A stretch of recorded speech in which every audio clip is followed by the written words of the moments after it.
కేంద్ర బడ్జెట్ 2025-26పై అసంతృప్తి వ్యక్తం చేశారు విపక్ష నేతలు. కేవలం 4 రంగాలని అభివృద్ధి ఇంజిన్లుగా పేర్కొనడం సరికాదన్నారు. బడ్జెట్ పూర్తిగా పట్టాలు తప్పిందన్నారు. ఇక ఇప్పటికే ఆర్థిక వ్యవస్థ అస్తవ్యస్తంగా మారిందన్నారు. ఈ బడ్జెట్ తో మన ఎకనామీకి ఎలాంటి లాభం లేదన్నారు. త్వరలో బీహార్లో ఎన్నికలు ఉండడంతోనే ఆ రాష్ట్రానికి కాసుల వర్షం కురిపించారన్నారు విపక్ష నేతలు. मैं कहूंगी ये मिडिल क्लास की सबसे बड़ी जीत है। ये 240 वोट पर आने की जीत है, क्योंकि जिस तरीके से पिछले 10 साल से मिडिल क्लास की यही मांग थी कि हम लोग सैलरी कमाते हैं, उससे ज़्यादा खर्चा हमारा टैक्स में चला जाता है, ना सेविंग होती है ना इन्वेस्टमेंट होता है।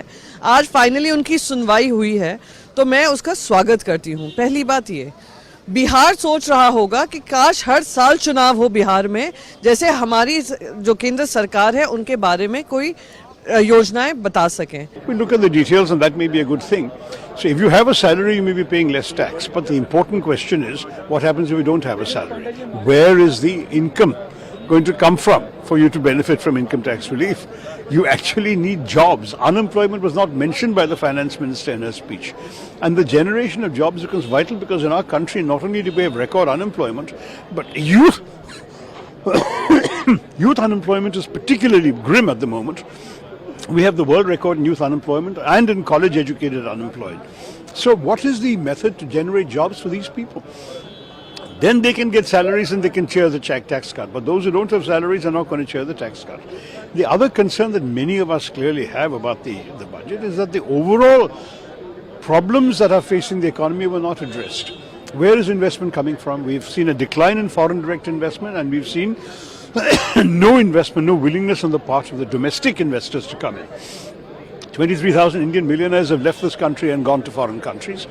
Where is the investment coming from that will in turn generate more manufacturing that can lead to more exports? You can talk about manufacturing mission and export mission, but how do we get there? I think those details we need to study in more. आम आदमी के लिए कुछ नहीं है, क्योंकि आपको पता है कि इस साल बिहार में चुनाव है, तो बिहार का चुनाव को रख के सर में रख के उन्होंने पूरा बिहार के लिए एक बजट रोल आउट किया है, जहां पे हर चीज बिहार को दिया है। पिछला बार भी 2024 में जुलाई में जब बजट पेश किया था, तो आपने देखा था सब कुछ आंध्र प्रदेश और बिहार के लिए किया गया था। तो आंध्र प्रदेश का तो चुनाव हो गया, अब इस साल बिहार में चुनाव है। आंध्र प्रदेश में 4.5 साल कोई चुनाव है नहीं, तो सब कुछ बिहार के लिए किया गया। और जहां तक बंगाल का सवाल है, पिछले 10 सालों में जब से ये सरकार सत्ते में आई है, जब से बीजेपी सदन चला रहे, जब से सरकार बनाई है 2014 साल से आज तक कुछ नहीं मिला बंगाल को, और आज भी इस बजट में बंगाल के लिए कुछ नहीं है। ये दुखद है, अनफॉर्चुनेट है।